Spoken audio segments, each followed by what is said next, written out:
What a shitty wife you are. I told you not to call me at work unless it's important.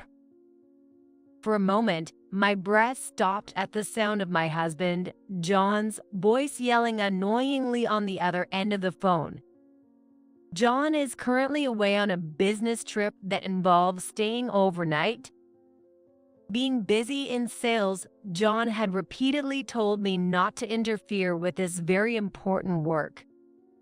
So, I wouldn't keep contacting him unless it was something significant. It was his first voice that I kept calling and finally connected. Without even listening, he assumes it's nothing important, and I feel so angry I could explode. It's important. Actually, Susan has. Shut up. If my mom needs to talk to me, she'll contact me directly. The fact you're calling means it's nothing important. It's trivial. I'm hanging up now. This is why women are so... John loudly interrupted my words and hung up the phone while grumbling complaints. Unknowingly, I exhaled the breath I had been holding. Yet, my heart was still not at peace. Clutching my smartphone, I took several deep breaths until I finally managed to calm down a bit. I stared at the message screen for a while, then gently closed my eyes. Doesn't he know the saying, dead men tell no tales? A message from my brother-in-law, Bob, undoubtedly informed me of my mother-in-law, Susan's, death. My name is Emma.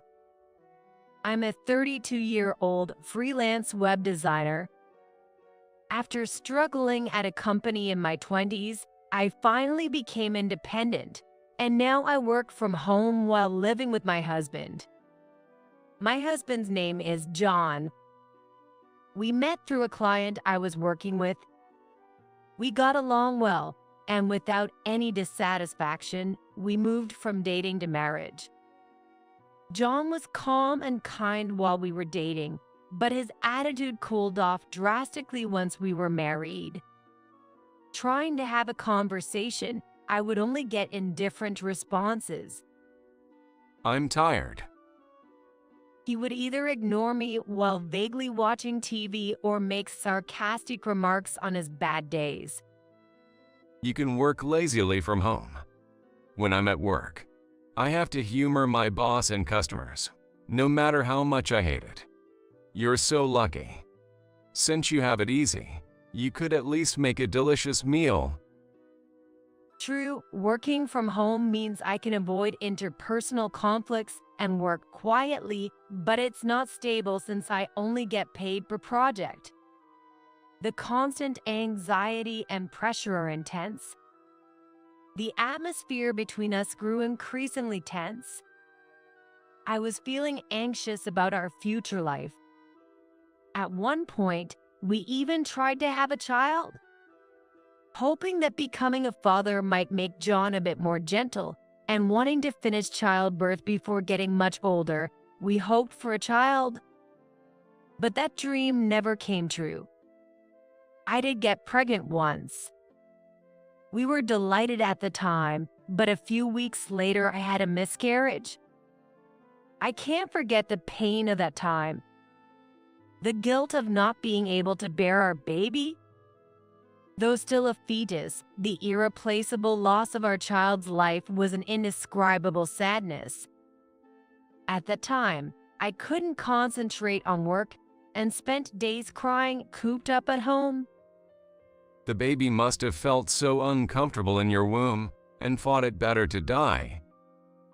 Far from showing concern, John looked down on me lying in bed and adopted a blaming attitude.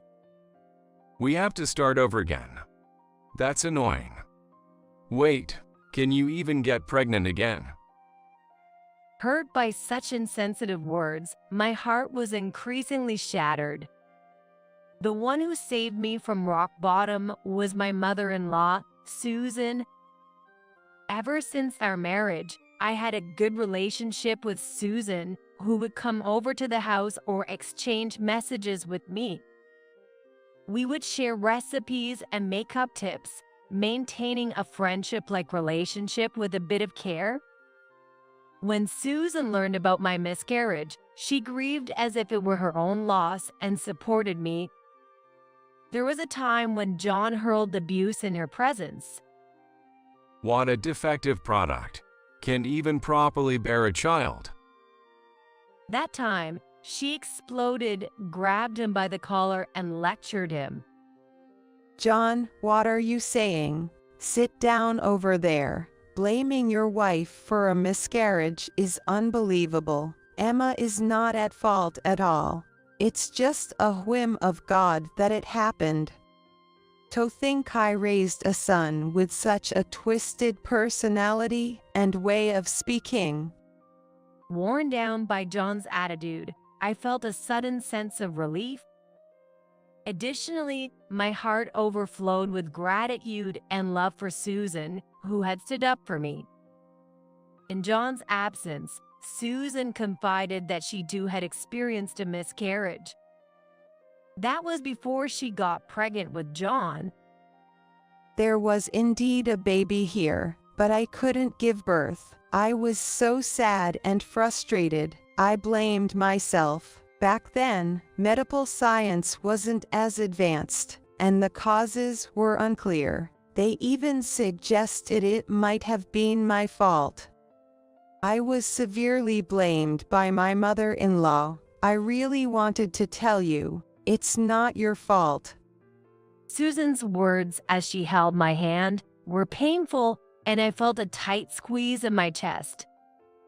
I often thought about dying with the baby I couldn't give birth to. Susan, you suffered so much. When I blurted that out, Susan smiled gently. You're okay, I'm here now, and afterwards, I had John and 2 more. So, it's going to be okay. You'll likely be able to have the next baby, but I know it's tough right now. You can vent to me. Even just a little chat might help you feel better. My husband passed away a few years ago, and I have plenty of time now. Whenever you need, just call me. Hearing such warm and loving words, my eyes began to well up with tears. Before I knew it, I was clinging to Susan, tears streaming down my face. After that incident, my relationship with Susan deepened, bonding us like true family, perhaps even stronger. However, John's behavior remained the same. Even as I recovered and managed to resume my usual work and household duties, his indifferent attitude continued. No abusive words were exchanged, but neither were there any pleasant conversations. John would come home, throw his jacket on the sofa, and say, I'm tired. Isn't dinner ready? Then, after finishing his meal, he'd leave his dishes scattered without cleaning up, telling me, I've got a business dinner with a client the day after tomorrow, so prepare some kind of gift. He treated me as if I were a servant, mostly ignoring me as if I were heir. I wondered if there was any meaning to this cold marriage, but on the other hand, my relationship with Susan continued, including messaging and meeting a few times a month for tea or shopping. Because of my good relationship with Susan, I was scared of getting a divorce and possibly losing that connection. Furthermore, John started bringing less money home. Despite being in sales, he only provided the bare minimum for living expenses. You're making money too, right? This should be enough to live on. He decided one way, with no chance of discussion. Even his attitude seems to be that he would rather put money in, so I shouldn't complain. No sign that his belongings or clothes have suddenly become flashy. There was no suspicion of an affair, such as lipstick on his shirt or the smell of a woman's perfume. Just excuses about work becoming busier, tougher clients, and more business trips and overnights. I wondered why, if he treated me like air and didn't want to be home that much, he didn't just ask for a divorce.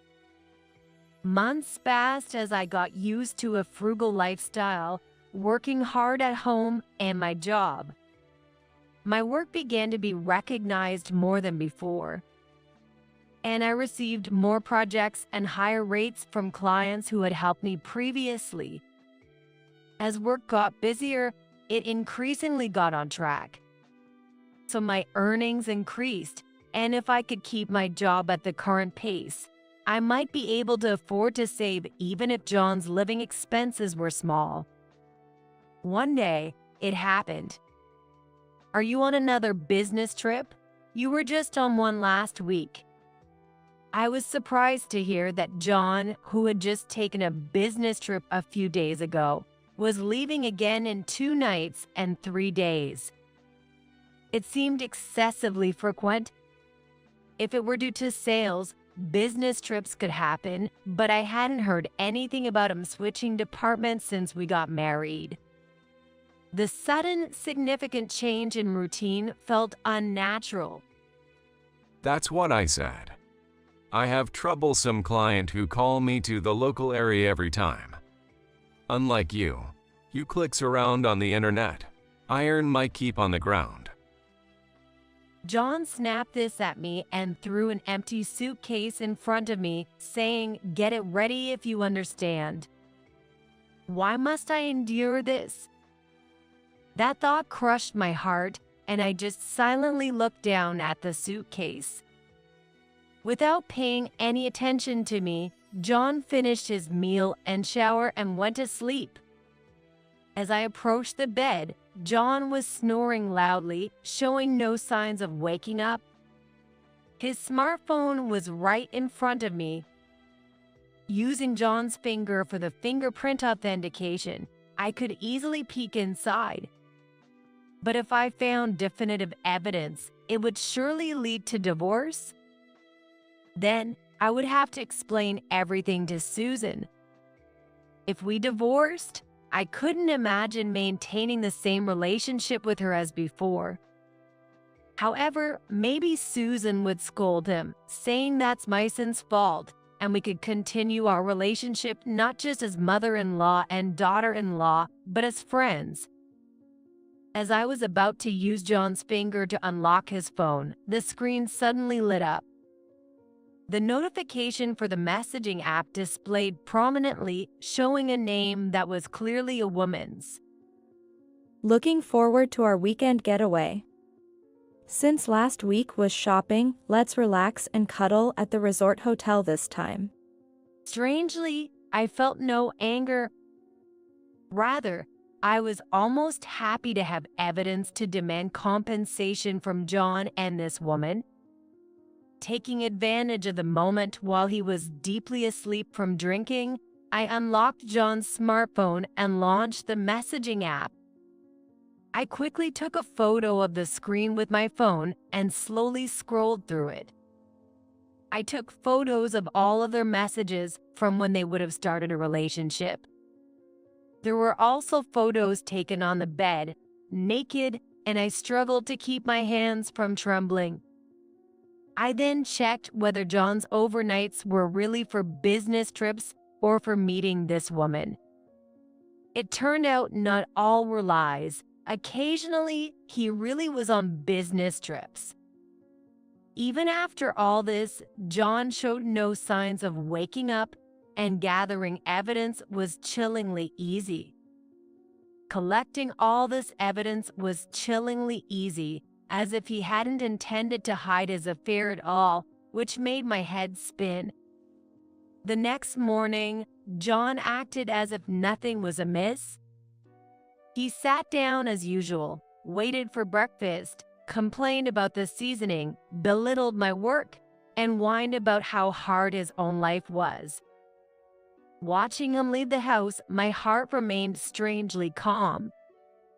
I even had the peace of mind to think about searching for a lawyer.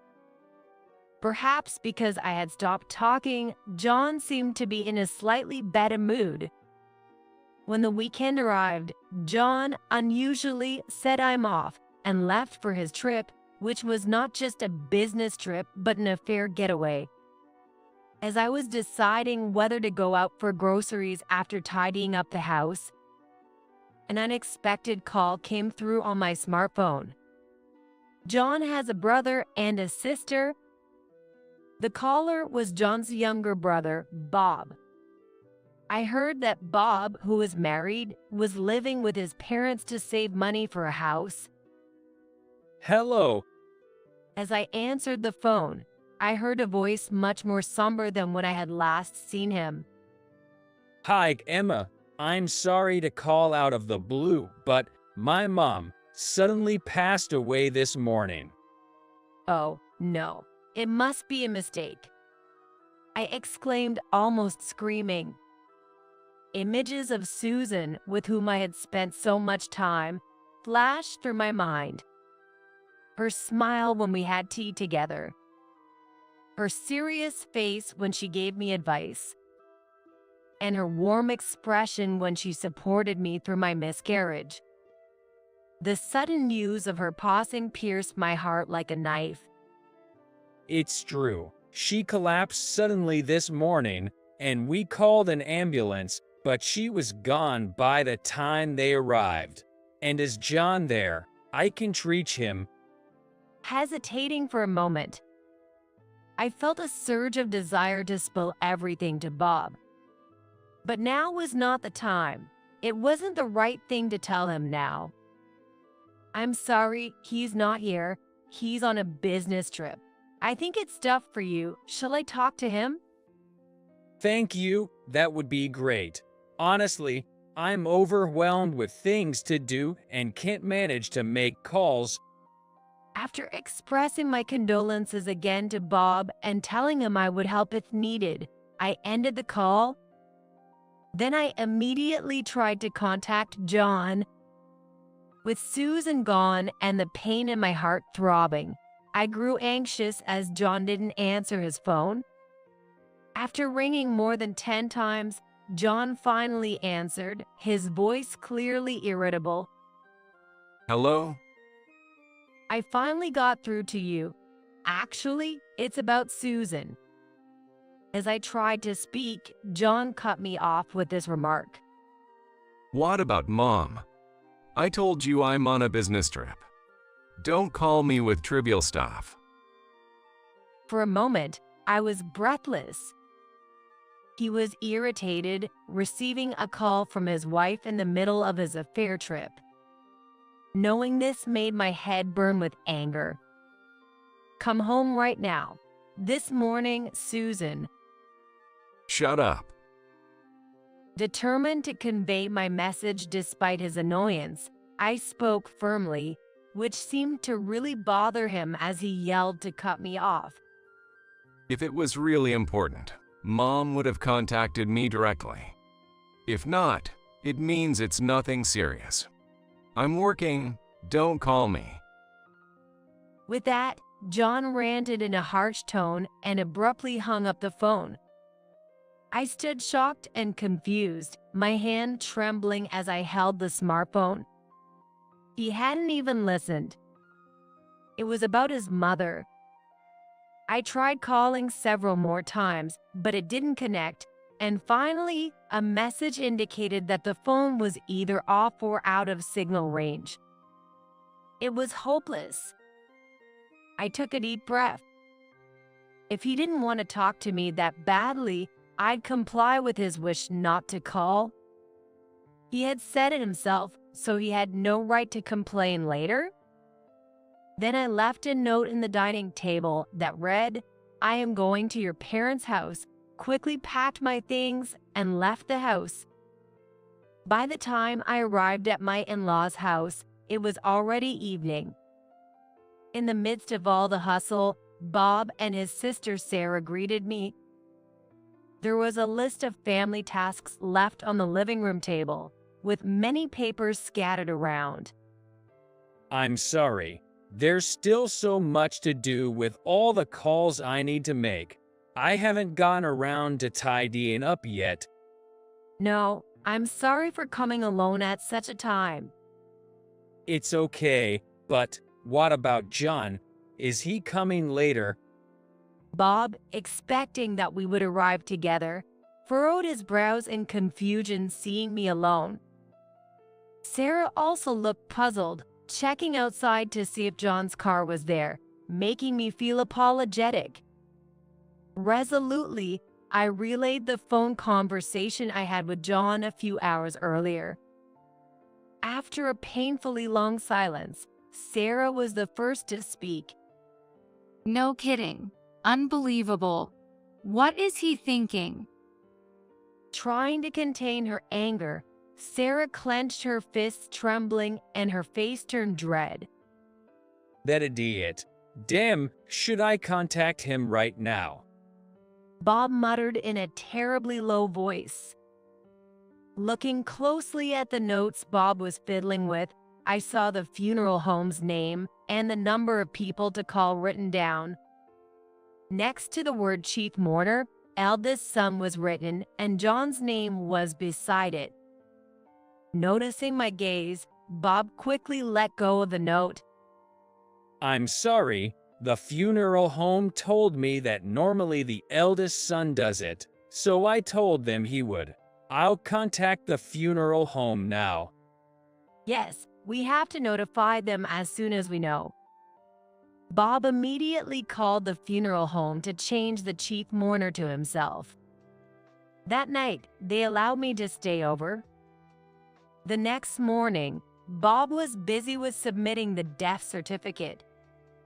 I spent the day contacting relatives who hadn't been reached the day before about Susan's passing and devoted myself to preparing for the funeral.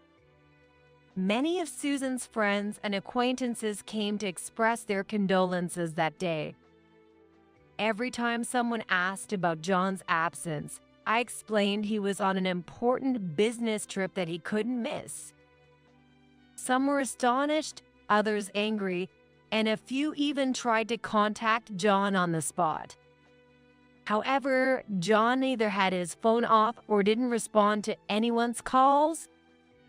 After an overwhelming night, I collapsed into sleep the next day. The funeral began, and somehow I managed to bid farewell to Susan. However, during our last goodbye, I couldn't hold back my tears at the sight of Susan's serene face. Unashamedly, I cried loudly, embracing Sarah as we mourned Susan's departure. It's rare for a mother-in-law to be so loved by her daughter-in-law. I'm sure Mom was happy to have gotten along so well with you, Emma. Bob said, comforting me. The three of us returned to the family home and shared memories of Susan, shedding tears together. There was still no contact from John. From the next day, we dealt with the funeral expenses and entertained Susan's friends who visited the family home, spending frantic days. About 3 days later, the front door of the family home was violently thrown open. Heavy footsteps stormed in, and John burst into the living room. How long are you going to squat at someone else's house? You've neglected everything at home. What have you been doing? As soon as he saw me, John yelled, and then he raised his eyebrows, noticing Bob and Sarah with me. He seemed to calm down for a moment, looking around, puzzled by the overly tidy living room filled with extra chairs. What's going on? We have guests, and where's Mom? I'm thirsty. At his words, Sarah quietly stood up. But before she could speak, Bob rushed up to John and punched him right in the face. John screamed and fell backward with a loud noise. Bob then straddled him, grabbing his shirt. Mom is dead. Her funeral are all over, and you show up now. The image of Bob, usually quiet and polite, was instantly flipped. His face red, spitting in anger, he yelled at John, who, forgetting the pain in his cheek, looked dumbfounded. Eventually, as the words began to sink in, John screamed back, red with anger just like Bob. I didn't hear anything about this. Why didn't you tell me something this important? We did contact you. Susan, Sarah, and I, even relatives called you like crazy. John choked on his words, looking away. I don't know when John turned his smartphone back on, but the number of missed calls regarding Susan's death would easily exceed 50. It must have been difficult for him to pretend he was unaware. Yet, unwilling to admit his fault, John glared at me. It's your fault for not getting to the point quickly. If you had told me properly about Mom, I would have come right back. You didn't even try to listen, did you? Sarah's cold voice drowned out John's yelling. In stark contrast to the still trembling Bob, Sarah glared at John without hiding her disdain. You guys, did you ever consider Susan might be lying? That's impossible, because, you see, I recorded that call. Want to listen to it? As I showed my smartphone to John, his eyes widened. Indeed, I had set my phone to automatically record all calls. Unlike meetings on a computer, calls on my smartphone often involve minor corrections or additions, and it's easy to get into he said, she said arguments later. This feature is useful when dealing with assertive salespeople or remembering who called, and I cherished it. Of course, my calls with John were recorded, and I had already played them for Bob and Sarah. As John stared, Sarah glared back. And by the way, John, you're lying. I checked at your company. There's no business trip. It seems like you've been taking paid leave. What? You checked up on me at work? Yes, that right. Sarah, who works at the same company, had her suspicions and had inquired about John's department. Well, I was worried. You were supposedly too busy even to come to your mother's funeral. Or is there something you'd be troubled by if we looked into it? Bob, who had been silent until now, looked up, his face pale, and stared at John with a grave expression. So, what have you been doing after taking leave? Unabashed, John loudly insisted. What do you mean what? I'm working. There are entertainment duties I had to attend to on my leave. You wouldn't understand. As John continued shouting, I turned on my smartphone. It was packed with evidence of John's cheating that I had gathered before. They trip with his affair partner, right? I said that and showed the smartphone to Bob and Sarah. Hey, what are you talking about? Stop saying ridiculous things. Ignoring John, who was yelling in panic, I showed them the images of the messages between John and his girlfriend and the receipt from a brand shop where he must have bought a gift for her. Among them was a photo of the two with their arms around each other. Anyone could understand the situation by seeing this. Of course, I could also show the messages they exchanged right before this trip. What's this? Unbelievable. To think he left his mom like this for an affair trip with this woman. He's out of his mind. And these messages, they're so sappy. It's disgusting. Sarah immediately showed her disgust. Bob turned pale and looked at John, unable to fully grasp the situation. It's not just the trip, but this is betrayal to Emma, and spending so much on gifts for her, it's too much damage to the family budget. For Bob, who is currently working hard to save money, the financial issues are pressing. John hardly contributed money to the house and lavished it on his mistress, which was unforgivable for him. Wait a minute. What are you looking at? and enraged, John snatched the smartphone from us. He then looked through it and advanced on me as if he was about to grab me. When did you see this? You snooped on my conversation with her. Bob managed to restrain John's hand as he roughly grabbed my clothes, after which John, in frustration, threw my smartphone violently on the floor. A loud thud painfully echoed through the tense room. I didn't want to do this either, but you were obviously suspicious, always away on business trips and hardly ever at home. Most of the money you earned never made it home. You had nothing but unkind words for me. I definitely thought something was up. I picked up the smartphone while retorting defiantly. Then I just happened to see a message from your mistress. Various other evidence also easily came out from the bedroom. You were so bad at hiding it. I was disgusted. That's when John lost it. Shut the hell up. Having a wife and a family, working hard and earning at work. Women naturally flock to you. In the world of men, that's part of what counts. Or do you prefer a husband who never rises in the ranks? I bowed my head upon hearing this, not because I was hurt, but because he was so shamelessly justifying himself. It made me laugh. I managed to regain a serious expression, took a deep breath, and then shouted back at John, "You can say that after you start taking care of your family, you have no right to talk about being a provider. Don't ever come back to our house." Eventually, John was disowned by Bob and Sarah shortly thereafter.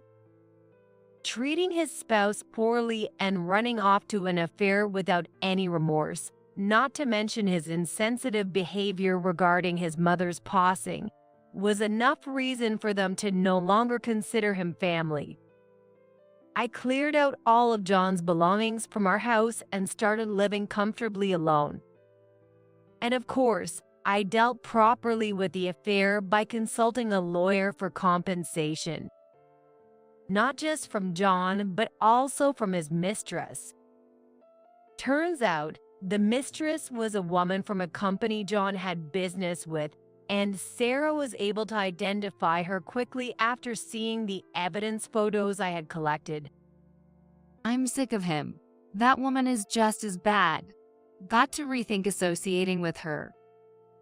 Sarah said as she shared the woman's information she found on social media with me. After the compensation claim was finalized, I sent a certified letter to both John and his mistress. Then, a while later, John started bombarding my phone with calls. Come on, cut me some slack. Kicked out by my family, I had to rent a cheap apartment. How am I supposed to live like this? The compensation is ridiculous. You snooped around me, didn't you? It's not like I'm the only one to blame. Complaining, still clueless about his wrongdoing, I was dumbfounded and eventually blocked his number. Then, a few days later, he started showing up at my house. Thinking who it could be, I opened the door and there was John, looking much dirtier than before. "What are you doing here? I told you never to come back." As I pushed him away, he flashed an unpleasant grin. Got it. I won't enter the house, but at least do something about the money. The compensation is too high, and I barely make ends meet. Can't even afford a new suit. It's a big problem for a top salesperson like me, right? Shamelessly begging for money like that. Why don't you ask the girlfriend you traveled with for support, not me?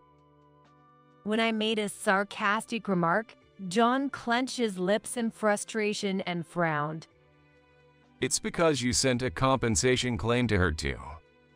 Why did my wife find out? She was furious that she had to pay compensation too, and decided to break up with me.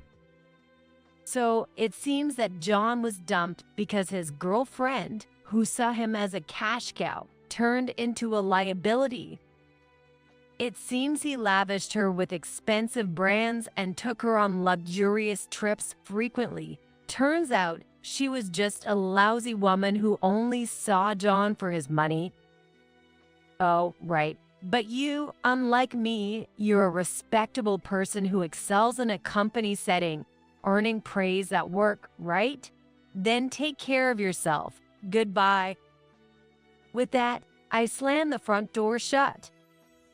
I quickly contacted my lawyer, and soon a restraining order was issued against John.